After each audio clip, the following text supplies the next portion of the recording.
Hey everybody! Before we get started, just want to let you know that we are accepting submissions for the narrative portion of our podcast. In fact, we will always be accepting submissions. This podcast was made as a way to get people's stories out there. If you have an original short story and want to get it out there with full credit, send it to storytellercasts@gmail.com. Once again, that is storytellercasts@gmail.com. Cast with an S at the end. 1 cent, one of us will read it, or if you hate our voices and think you can do better, which honestly you probably could, send in your own voice recording of the story. For details, email us at storytellercasts@gmail.com. Once again, that's storytellercasts@gmail.com.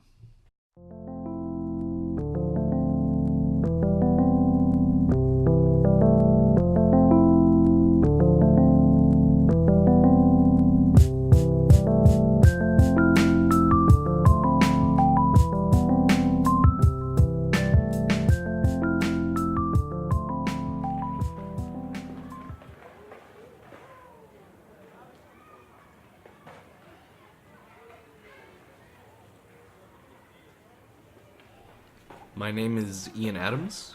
This story is titled The B.E.K, and this story is written by myself.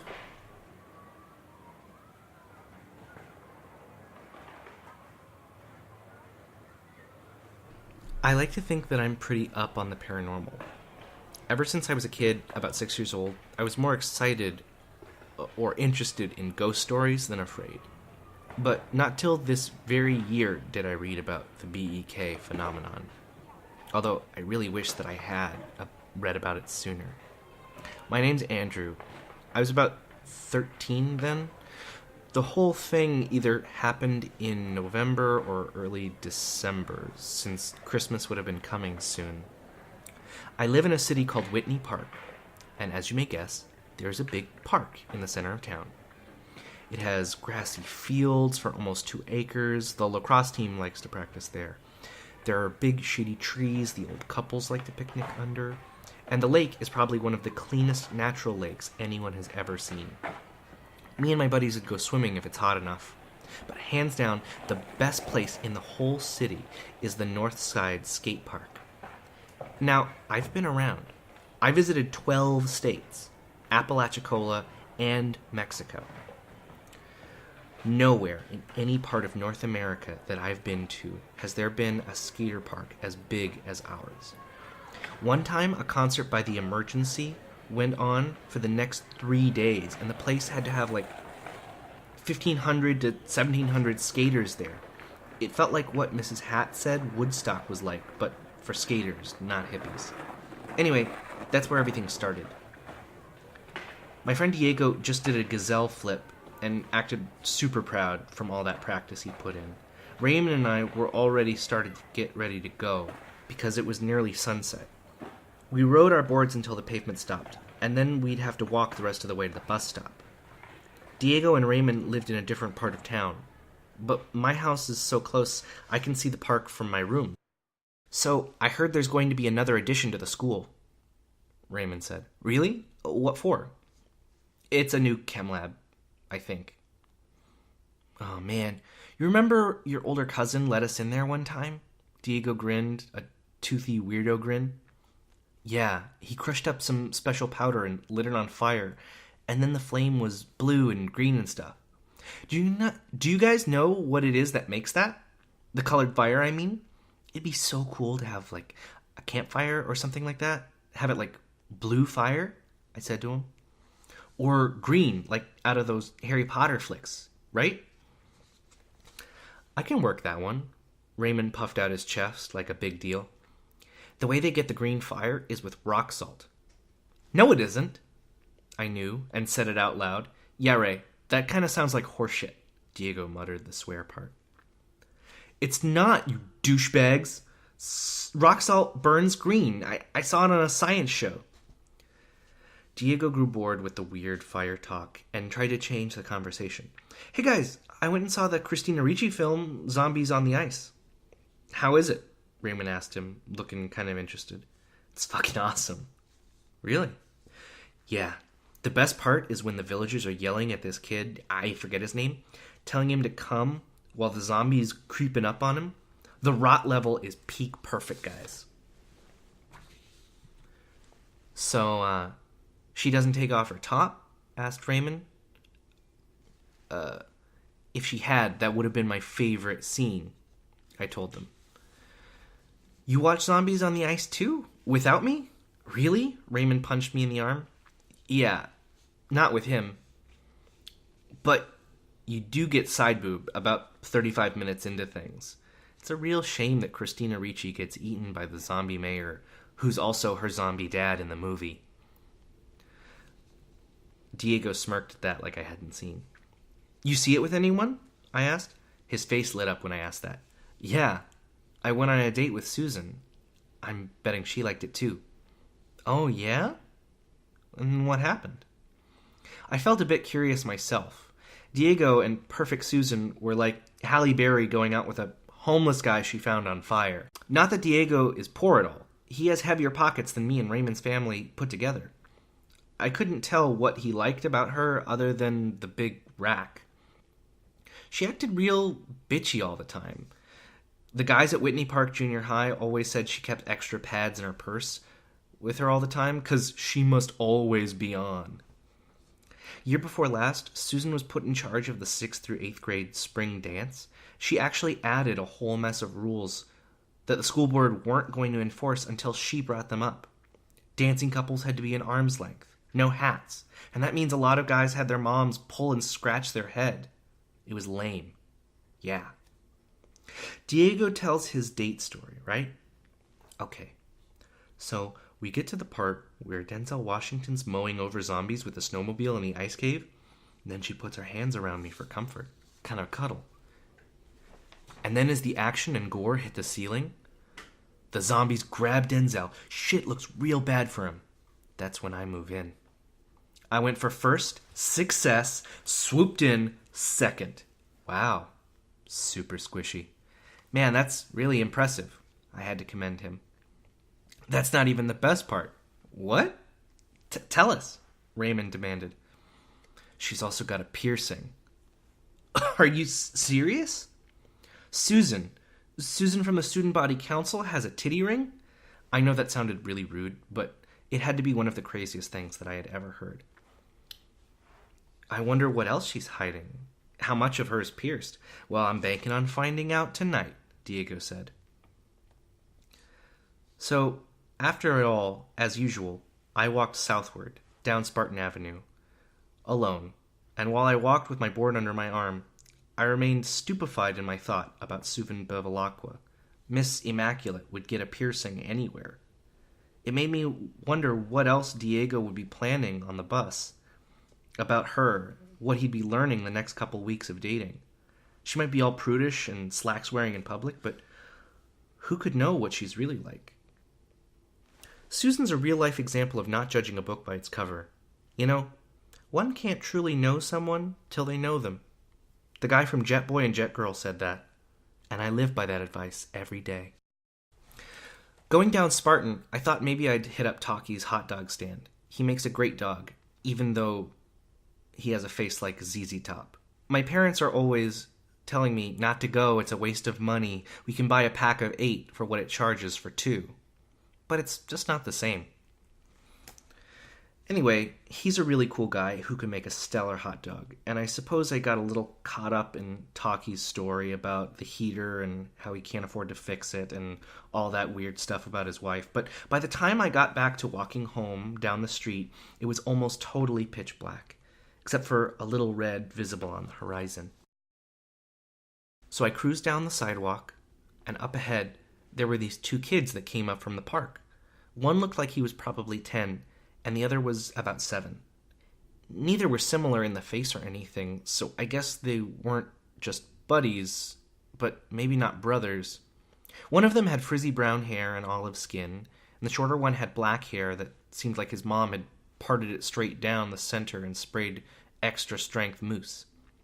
He also had a sort of olive skin. I figured maybe they were half Mexican, since a lot of us live in Whitney Park.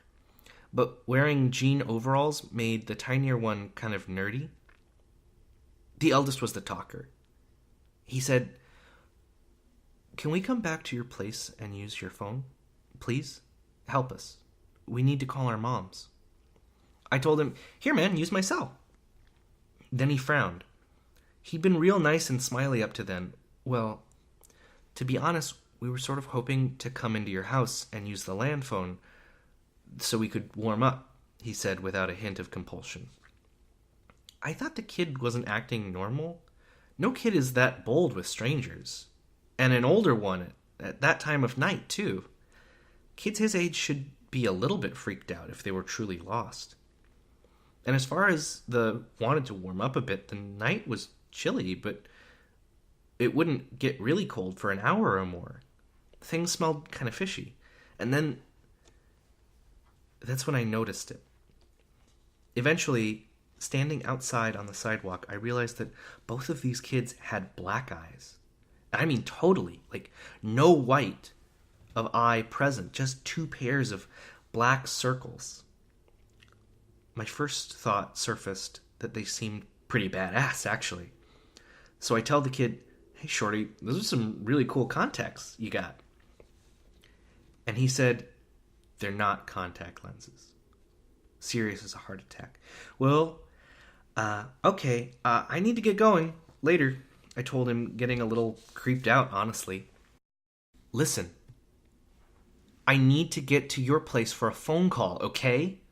Little kid in overalls grabbed my shoulder. He had a grip like a vice, and I'm a pretty strong guy. Get off me, man! And then I'll never forget what happened next. Both these things opened their mouths wide as possible, and they gave out this call that chilled you down to the bone. It sounded like an eagle screech with cat scream mixed in. I just snapped into my instincts, and with my free arm I swung my board at their heads hard as I possibly could, and I ran. I didn't bother turning back for a second, went as fast as I could, and then got on my skateboard. The entire time I pushed down the street, I could hear the hurried footsteps and that sound, that completely inhuman cry just behind me. The noise made me sick. I really felt like I could heave right then, but I couldn't stop. I couldn't slow down. The clack of my wheels rolling over the cracks in the cement came every other breath. The numbers of the houses seemed to pound in my head. Number 254, 258, 260, 264, 266.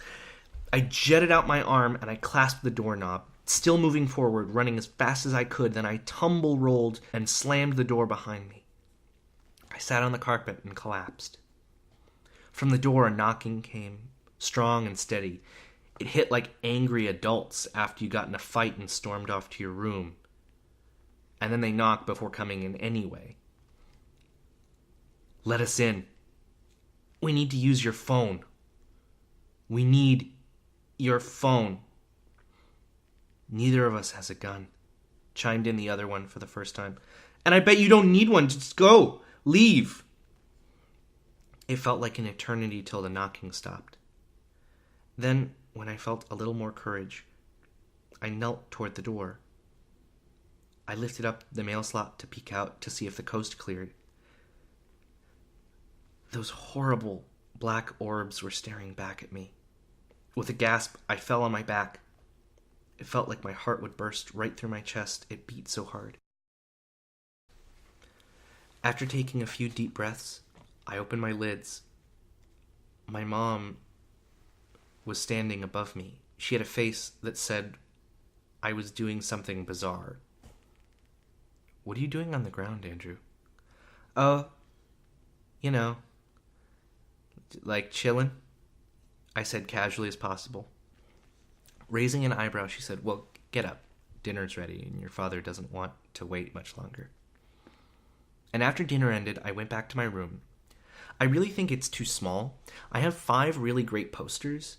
There's The Truth Is Out There, and Stanton Friedman, and Venusian Vixens, and my Buffyverse, and Dirty Elves. But my room's so tiny, I only have room for 3 at a time, so I have to rotate them every month. Anyway, I hurried to my desktop. I logged on to crypticcreaturesandlostlegends.com. There'd been about 20 or more new updates that day. The webmaster on the site was really good at compiling a list of all the weirdest stories from any place you can think of. The site has this little go bar at the top where you can find keywords on documents, and I typed in kids with all black eyes, and I came up with a list of 45 entries. Some were totally off, but then I got to 3 which worried me. They involved these rare reports of people who had survived someone inviting one of these kids in. But anyway, I'm getting ahead of myself. They're usually just called black-eyed kids, or B.E.K phenomenon. They're believed to be some form of demon. That's because they always need an invitation before entering a car or a house. One story on CCLL reported that the B.E.K even tried to enter a cola bottling plant in New Orleans. Anyone who's ever let a B.E.K in their home has died. And so I made a point to buy some demon protection the next day and sleep with all my lights on. For the next week, I didn't have anything happen that seemed unusual at all. It kind of unnerved me more, honestly. I kept the sacramental of Archangel Gabriel on my neck, which is extra weird since I'm a Baptist. But one day short of 2 weeks later, I sat watching Enter the Dragon, alone in my bedroom. Just about the time Bruce Lee went entering the tournament, there was a knocking at my window. I sort of seized up for a minute or two in panic. I clutched the silver on my necklace. The metal felt too cold in my flushed palms. I walked slowly across the room. Diego, is that you, man? And no one answered. Hello? When I parted my green curtains, I felt hot, wet sickness sweep all over my body. Standing outside my window in the backyard were 3 black-eyed kids. The newer one had brown hair and pale white skin. I remember he also dressed really well for a little kid. He had a leather vest held by a gold buckled belt with bow tie. You get the hell away. Don't you have to go somewhere? I was still sort of acting like they were just some breakout brats from juvenile hall. But that was a mistake. No, Andrew. We have nowhere to go. We're the children of blackness. We're damned. We wander in eternity. Ethereal, nomadic. We feast. Now let us in. These words seemed to be the activators to my asthma of crippling unease. Their black eyes stared into me as little fingers reached toward the window. No! I screamed in the loudest voice that I could muster, and I lifted up the blessed Gabriel. They seemed to step back, but then I shut the curtains and sat in the living room, wanting to drown out the sound of 3 kids' voices harmonizing outside my window. I switched on the living room TV. Banging came from the kitchen window to my left, and from the ceiling, and from the door. The television had been switched onto our comedy station, but the picture went bad. It went fuzzy, and then it doubled, and then it turned black. And the black wasn't solid. It was sort of rippled in gross waves. And that's when I heard the voices of the B.E.K again. Let us in. Do it. Do it, or your punishment will be so much worse than you can dream. We can eat your mind and leave you living to wriggle as long as we wish. A popping came out of the TV set, and the black waves sped up as the activity intensified, and the children-ish voices grew angrier and echoed. We will tear open your chest. We can chew through your spine. We can drink your entrails, and your carcass will be unexplainable. The TV's popping became a crackle, accompanied by a plasticky smoke smell. The door rattled. Staring down the hall, I could tell they were opening the door. I knew from where I sat on the couch, my dad had called the ass trap I would never make it in time to barricade the door with my body. My death was the next thought. Those things would get in to my house, and they would take me. I'm dying with so much to live for. And then the front door swings open after the rumbling has calmed.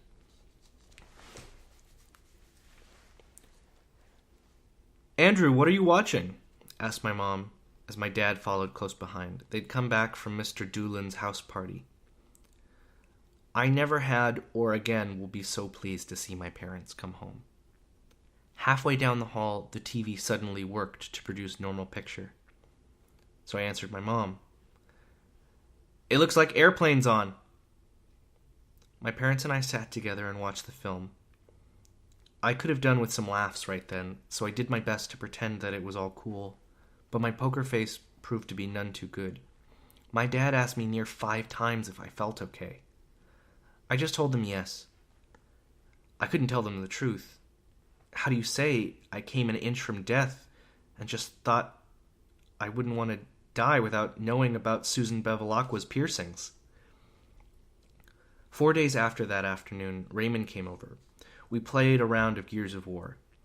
I thought about telling friends about my encounter with the B.E.K, but decided against it, because, it's fucking crazy.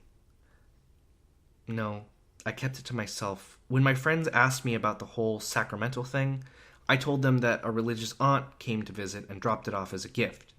The reason I always wore it, as far as they're concerned, is because my mom made me promise to keep it on. So, while we're playing, we talked about amazing crap that Diego dug up on perfectionist student body council president Susan. It surprised me, to say the least. "Dude, can you believe Diego's going out with a chick who's made out with another girl? I can't believe half the stuff he says anymore. I mean, it's one thing to say that Susan has 1 or 2 secret piercings, but to say the student body council president goes to raves or drinks 8 or 9 chugged or made out with girls, that's a straight up a lie," I told him. "Well, how do we know for sure if he's telling the truth?" "Easy. We say, follow her to one of these raves and take a picture." "I guess that would work," Raymond said. "Maybe we ought to snap a few pics of the girl kissing thing, if that's true," I thought aloud. "Good plan. Then we can see if she used that alleged chest knocker when she lezzes out." I like that. "Did you hear about Mr. Jindal's pop quiz coming up Monday?" asked Raymond. "There's going to be a pop quiz in math again?" I sighed, blowing away a guy from New York. "Nice shot." That's what Diego said. He heard it from Susan. Thinking about it, I said, "And we should probably study for it." Though that came to the end of that thought as we continued to play our game. The levels brought the animal in me. I can get pretty intense on there. A half an hour passed, and I started to get a little hungry. "Raymond, are you feeling hungry?" "No." "I'm gonna go get a snack," I said, hitting pause. The kitchen felt cold under my feet. I got that nothing good feeling opening the fridge and seeing it so full. There were old tacos on the top shelf, but, who eats reheated tacos? A lot of leftovers from Mr. Jindal's party filled up the chilled shelves. Mom can never throw out old food. Dad and I have to do it all the time. I considered the cake, but that man had odd tastes in cake flavor. I yelled to him from the kitchen over the game's loud volume, "You really don't want anything?" "You know me," he shouted back, still focusing on the game with most of his brain. "I can eat once a day and be cool and hold longer than all y'all." The doorbell rang. I called, "Raymond, get that for me. Mom will probably need help." I could just have had an apple, but I didn't want one. The cupboard there rested a neat little box of graham crackers that looked so good, I had the whole box with me. Wrenching off the peanut butter lid, I dunked the honey cracker. A nice glass of chilled milk. "Man, you sure you don't want any?" And I couldn't finish my sentence. My snack fell to the ground with a thud. and the milk spilled into the carpet and splashed over my feet. But the graham crackers absorbed and crumbled. Raymond... What had been left of Raymond was sprawled out in front of me. His chest was opened and emptied out, seconds that I had been gone. A splattery pool of blood laid in the carpet, and the walls were not stained by blood, but bits of chunks of matter that hung there. It was like his organs had been battered out against the walls. Staring at me were 3 of the black-eyed kids. Their pure black eyes burned into me. My late friend's blood was smeared on their mouths. Raymond laid out at their little feet. His clothes were in shreds, and the opening to his insides and his broken ribs were white clear, straight cuts on emptied. The image of my best friend being gutted like that stays with me. Sometimes I remember. Sometimes I dream about it. But I will never forget the black eyes and just how happy their faces were, each standing still as 3 revolting little statues with evil smiles. I clutched to Gabriel.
Hey, thanks for listening. Remember, if you have an original short story and want to submit it, send it to storytellercasts@gmail.com. Again, that is storytellercasts@gmail.com. Cast with an S at the end. Good night, everybody.